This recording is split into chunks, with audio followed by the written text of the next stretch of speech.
Ustaz. Masa pelarangannya cuma karena organisasi ini eh, lebih membesarkan budaya Barat?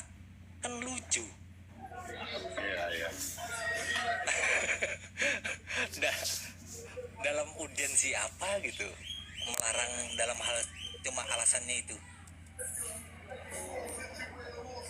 Ya saat itu kan kekuatan ideologi cuma dua, Iya, yaitu komunis dan komunis. sosialis maksudnya, Iya, dan kapitalis gitu. Nah dua itu Bung Karno sendiri sebetulnya dia kompromi di antara kedua itu. Kalau yang namanya agama cuma pemanis saja, makanya dibuatnya Nasakom itu sebetulnya kompromi gitu. Iya, yang sebenarnya semuanya juga atas ini yang gerakinnya ya Israel tadi. Karena Iya. begini Ustaz, yang banyak orang tidak tahu kan yang terjadi pemberontakan di 1926-27 itu oleh yang dipimpin oleh Musso, Ya, musuh alimin. pecahkan itu, ya. Terus dia kabur melarikan diri ke Uni Soviet dan bisa kembali lagi ke Indonesia. Kalau tanpa kedekatan gimana? Apa itu ceritanya?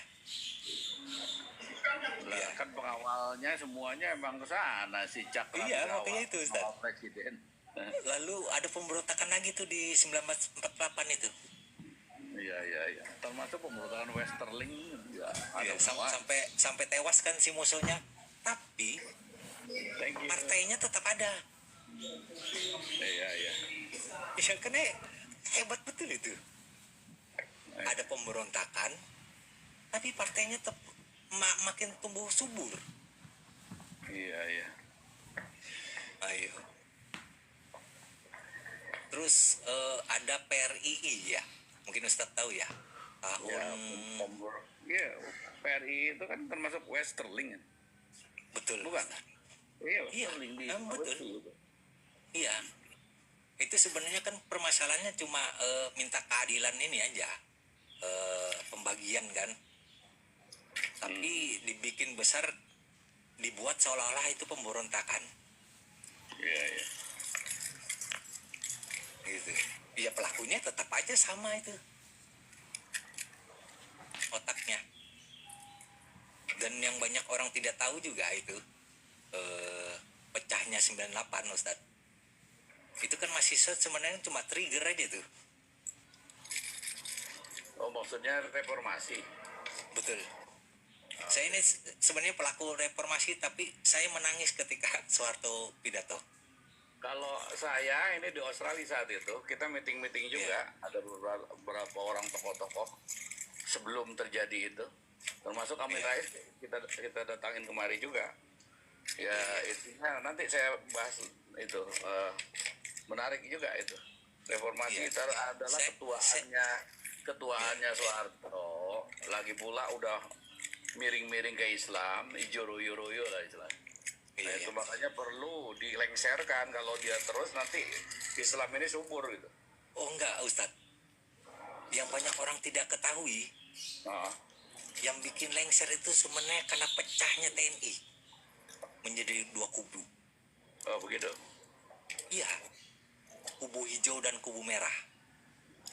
Ya itu dia yang saya bilang ijo-royo-royo tadi, karena udah ke arah sana gitu. Dan itu dimulainya sejak tahun 1992. Udah terpecah itu menjadi dua kubu.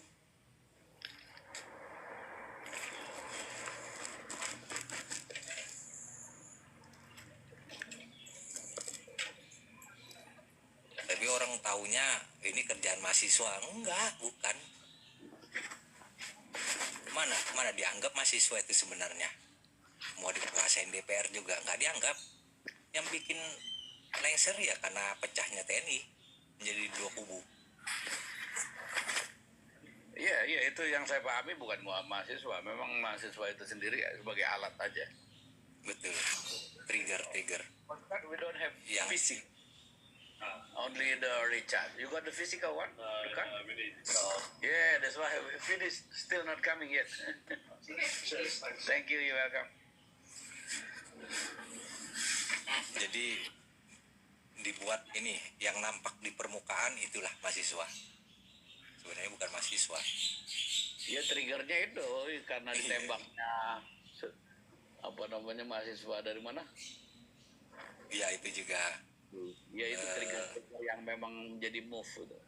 betul, termasuk yang ini Tanjung Priuk gitu kan. Itu sebelumnya kalau Tanjung Priok Iya sih. betul. Itu Kalau kan termasuk linknya- juga itu Link runtutan Tanjung Priok Ustaz. itu permainannya si ini. Siapa namanya itu yang intelijen lupa saya. Iya, iya Nah, itu kan Ustaz, larinya ke Australia semua gitu. Yang tokoh-tokoh. betul.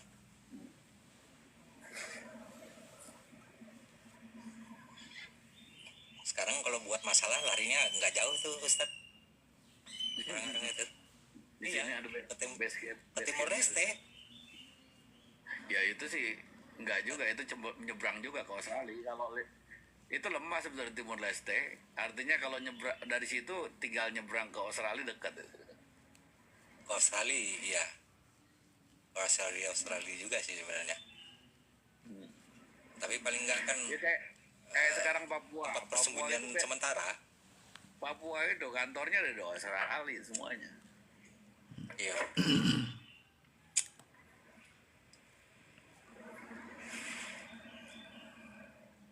Masya Biarin Allah. yang pada dengerin nyatet omongan Ana nih. Ntar Ana Ya nggak dipanggil. apa-apa, catat aja. Ana dulu pernah ditangkap sama Intel sini.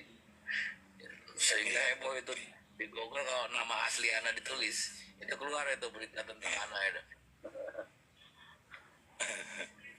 Ya nggak apa-apa.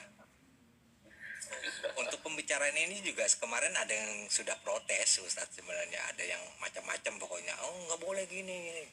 Saya bilang ini pemikiran saya. Memang ada larangan untuk berpikir saya.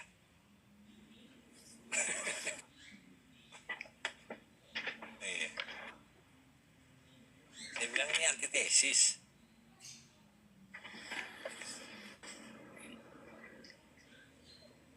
Itu sebenarnya kalau kita kembali pada akar ataupun sumber daripada kelas ini sendiri, justru yang ditulis oleh Samuel Huntington ini yang benar.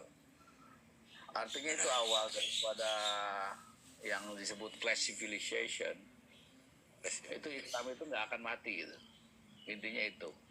Makanya perlu ada kompromi-kompromi politik dan sebagainya. Islam nggak bisa sebetulnya kompromi bagi yang memang fundamental berpikirnya.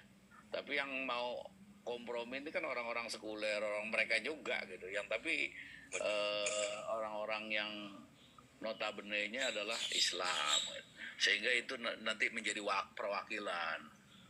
Itu, makanya di Indonesia kalau disebut, anak curiga kalau ada orang ulama ataupun apa bilang NKRI harga mati, itu perlu dipertanyakan ke kedakwahannya ataupun kesikohannya itu. Nah, betul. Ya tapi saya berpikir kembali, kalau misalkan ini tidak meluas informasi ini dan tidak disadari, nggak akan tegak itu hukum Islam. Nggak akan, Ustaz. Benar. Ini memang harus sedikit-sedikit disadarkan gitu. Saya ajak teman-teman itu kan, ayolah kita jangan mengkotak-kotakan, jangan, nggak boleh. Kalaupun salah kita ingatkan gitu. Antisipasi kita yang pertama tadi adalah kita melihat keberagaman Islam itu kita tolerir, kita jangan ikut bercampur dalam konflik ikhtilafiyah. Betul. Sebagai kasus misalnya kasus Bang Imat ataupun Habaib kita keluar dari situ. Keluar dari Masa situ, iya benar. Nah, terus ada kasus apa lagi misalnya bid'ah atau dari Wahabi dengan NU, kita jangan di situ. Biarin mereka Keluar, ribut-ribut, biarkan. mati semua di situ. Itu separuh doang ormas yang mati pikiran. Yang penting kita terpelihara cara berpikir kita yang idealis, mabdaiyah, artinya ideologis, karena ini pikiran kita adalah mahal untuk ke depan bahwasanya Islam ini memimpin dunia. Nah ini yang sedang dikejar-kejar oleh eh, apa tadi istirokiyah ataupun Somalia, artinya kapitalis dan komunis sebetulnya ini yang dikatakan betul betul. oleh apa namanya Francis Fukuyama. Itu Francis Fukuyama ini di Amerika kan think tanknya Amerika juga yang sok-sokan jilat kepada kapitalis. Dia bilang sebetulnya peradaban kapitalis ini Barat ini udah final, hampir yaumil kiamah istilahnya.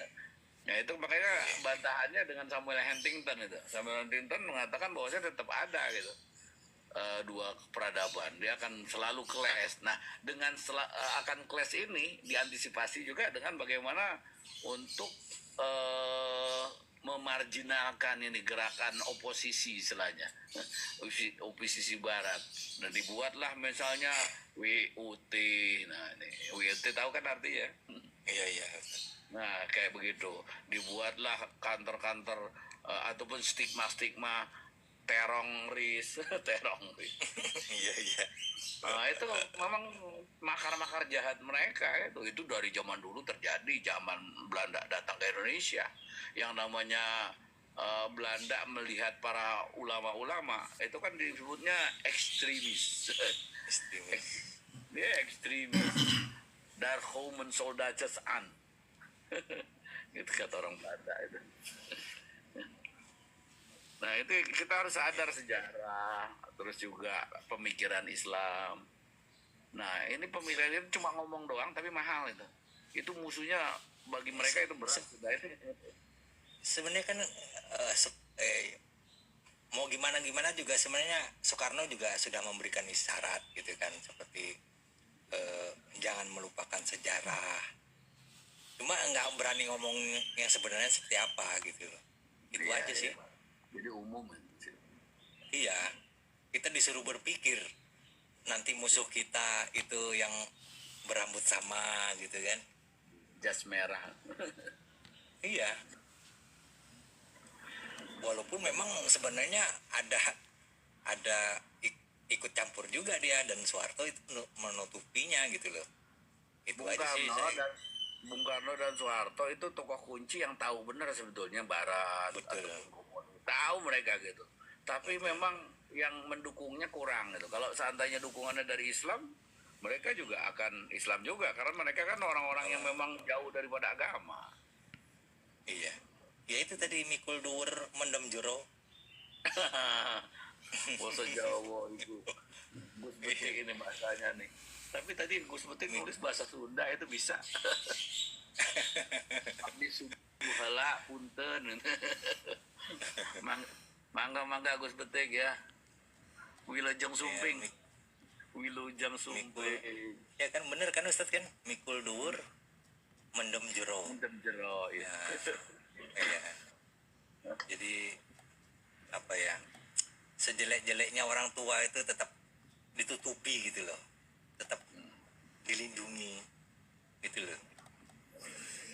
Iya. Udah ketahuan lah, nggak mungkin lah namanya Cakra Birawa itu bisa bebas begitu saja keluar tanpa perintah. Kalau mau akal mau ditaruh ya gitu aja, simple sebenarnya.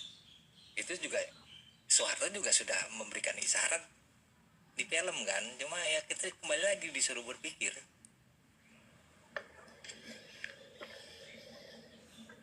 Iya. Di film itu.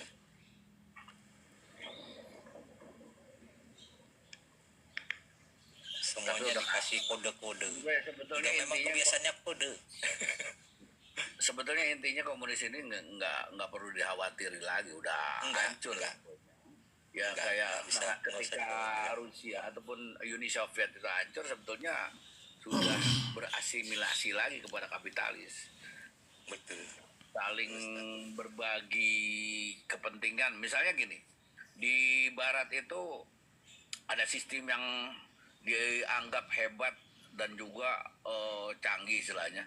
Itu yang disebut Commonwealth. Artinya bukan Commonwealth, apa namanya?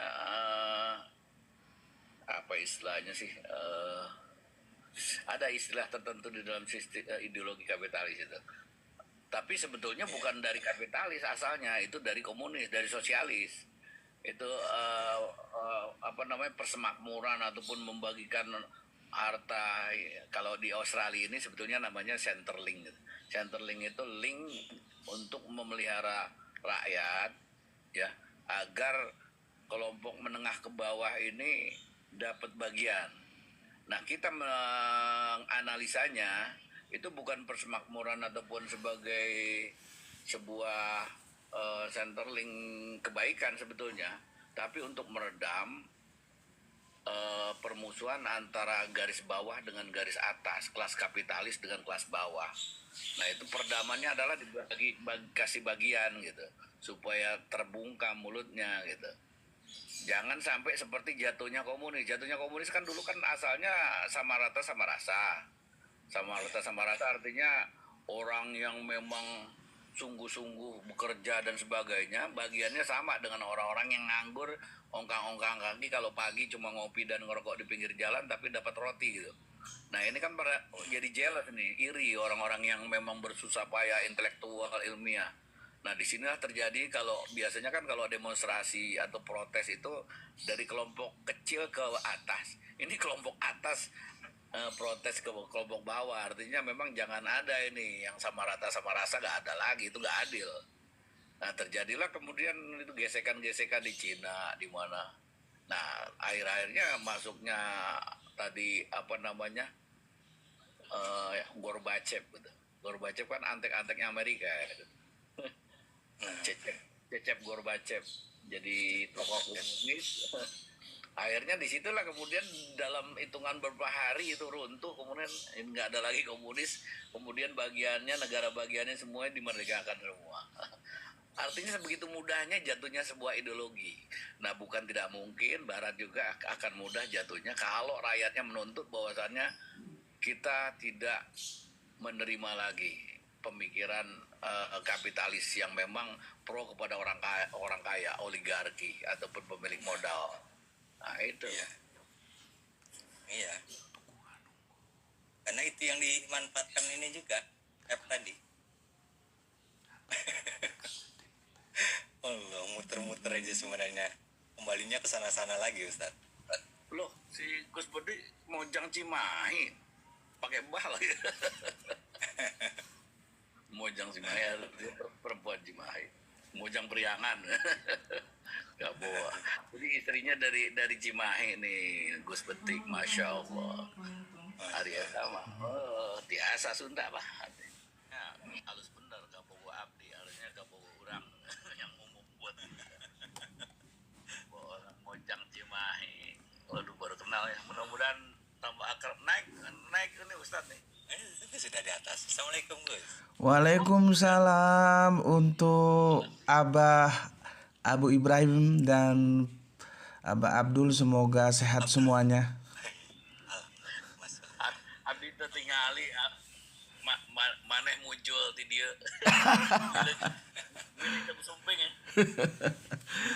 Gini, aku tertarik sama Pak Abdul tadi tentang peristiwa 98 di mana panjenengan mengatakan bahwa runtuhnya Pak Harto itu karena adanya perpecahan di Angkatan Darat ya. TNI dan Angkatan Darat atau semua TNI? Betul. Semua TNI. Semua TNI yang menjadi dua kubu, merah dan hijau. Begitu ya? Betul, iya. Ya. Itu ada di media kok. Enggak. Oke. Pertanyaannya begini. Kalau seandainya memang itu benar, kenapa perpecahan itu tidak berlangsung? Di dalam, Gus. Jadi memang nggak nampak ya perpecahan itu. Ini masalahnya persaingan ini kekuasaan juga, Gus, urusannya. Kan begini ya. Ini aku cerita dulu ya. Itu pada waktu itu aku masih keren lah, gelarnya masih mahasiswa gitu. Kalau sekarang sudah gelarnya pengangguran gitu. Ketika aku pulang ke Sumatera dari Malang ya, itu aku satu base dengan tentara Itu ingatku pangkatnya itu mayor atau sersan gitu ya, lupa aku. Dia angkatan darat gitu. Dia angkatan darat duduk di sampingku gitu. Aku biasa sih ngobrol gitu ya, ngajak diskusi, ngobrol dengan siapa saja sih gitu. Terus aku bilang, maaf Pak, sejak kecil kita itu diajarkan oleh guru-guru kita sebuah lagu yang itu sangat menghunjam ke dalam hati kita, yaitu nenek moyangku orang pelaut. Nenek moyangku orang pelaut, menerjang ombak tiada takut gitu. Dan lagu itu tidak lahir dari ruang hampa. Lagu itu lahir dari sebuah fakta geografis, memang teritorial kita itu lebih luas laut daripada darat. Maka dari itu ya, seharusnya Pak Harto itu tidak melebihkan angkatan darat dibandingkan yang lain, entah itu udara, entah itu laut. Tapi faktanya dalam sistem pemerintahan beliau menganak emaskan angkatan darat gitu. Angkatan darat. Itu faktanya. Ya. Itu fakta. Jadi dulu kan kalau pensiun itu gubernur itu dari militer juga yang diambilkan. Sampai camat itu biasanya juga dari militer juga yang diambil gitu. Jadi sebetulnya pendekatannya militeristik dan itu angkatan darat gitu. Sayangnya Bapak tentara kita sepertinya bukan orang yang asik untuk diajak diskusi. Dia langsung menunjukkan body language atau raut wajah yang tidak terima karena dia angkatan darat gitu. Ya, akhirnya aku ya sudah diam, tidak tak lanjut gitu. Oke, kembali yang tadi. Kalaulah terjadi perpecahan ya antara merah dan hijau ya, kenapa perpecahan itu tidak berlanjut? Apakah itu karena pemimpin setelah Pak Harto itu hebat-hebat bisa mempersatukan? Itu menjadi sebuah pertanyaan yang harusnya terjawab gitu loh. Gimana itu Pak Abdul? Iya, memang bisa menyatukan. Soeharto itu bisa menyatukan. Sehingga berapa tahun jadi itu ya? Dari 92 sampai 98, 7 tahun. 6 tahun. Bukan gitu Pak Abdul. Kan gini.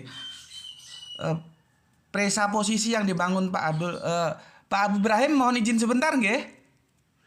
Monggo. Ini saya dengernya nih. Ya, maaf ini. Duduk manis. Kan gini Pak Abdul, yang panjenengan bangun presa posisinya kan kejatuhan Pak Harto itu karena terjadi perpecahan di internal militer, yaitu antara kubu merah dan kubu hijau. Kan begitu? Iya. Iya. Ya. Iya. Yang jadi pertanyaan begini, Pak. Kalau memang itu menjadi triggernya, kenapa setelah Pak Harto runtuh, kok perpecahan itu tidak berlangsung ya? Apakah itu hebatnya presiden pasca Pak Harto? Atau sebetulnya bukan itu triggernya? Itu yang menjadi menarik untuk kita diskusikan gitu. Ya, kalau bicara inti, nanti saya share ya, medianya itu ada kok. Boleh. Nanti saya share ke DM ke Gus. Boleh. Jadi intinya masalah kekuasaan aja, perebutan kekuasaan. Ya, kalau saya bisa menyebutkan ini, sebenarnya otaknya dari ini, menyebutnya supaya tidak kena ini. Ini, Mak Banteng. Itu nyatanya. Dan itu faktanya. Yang membuat perpecahan itu ya Mak Banteng itu.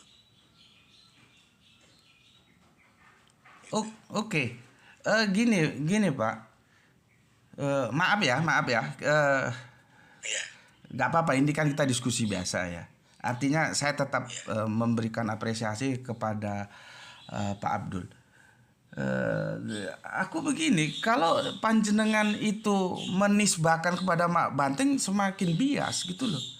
Mak Banteng waktu itu belum apa-apa. Dia kan bekas yang dimarginalkan oleh pemerintahan Pak Harto, dan dia bisa naik itu sebetulnya atas jasa Pak Suryadi. Seharusnya dia itu memberi hormat kepada Pak Suryadi, gitu loh.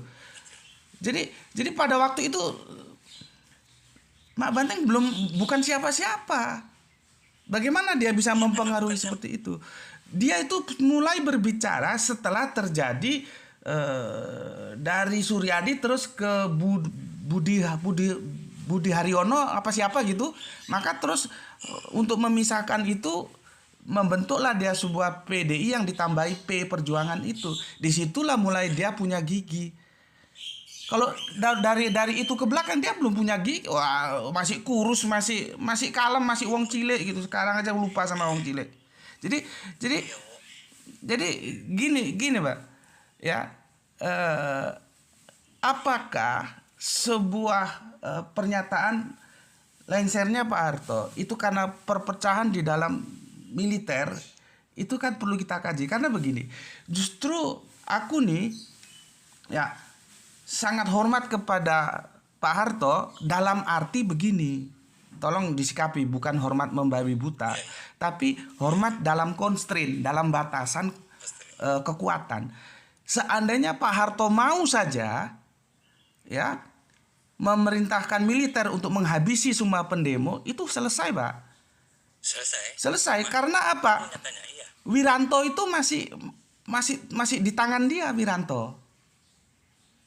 Nah, disinilah kita memberikan hormat kepada Pak Harto sebagai bapak bangsa. Karena apa? Dia masih menghormati bagaimana tidak terjadi pertumpahan darah. Padahal dia bisa melakukan itu. Kecuali dia tidak bisa melakukan itu beda soal. Maka kehebatan Pak Harto ketika dia mau meletakkan kekuasaannya, padahal dia masih punya kartu untuk mempertahankan kekuasaannya lewat militer. Kalau dia mau saja perintahkan itu Wiranto, selesai itu. Selesai. Nah, jadi artinya begini, Pak.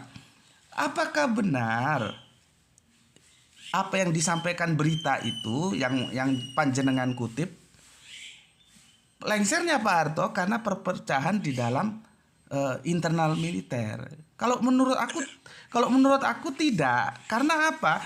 Seandainya triggernya itu perpecahan akan berlangsung.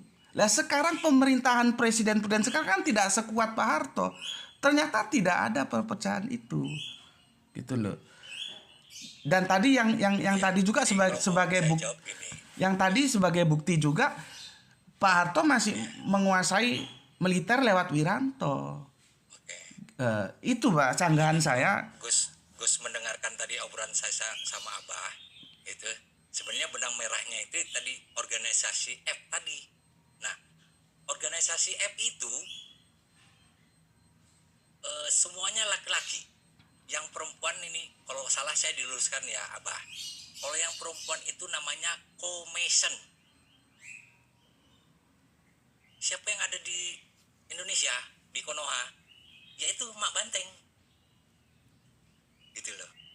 Otaknya siapa? Istri Will. Benang merahnya ke sana, Gus.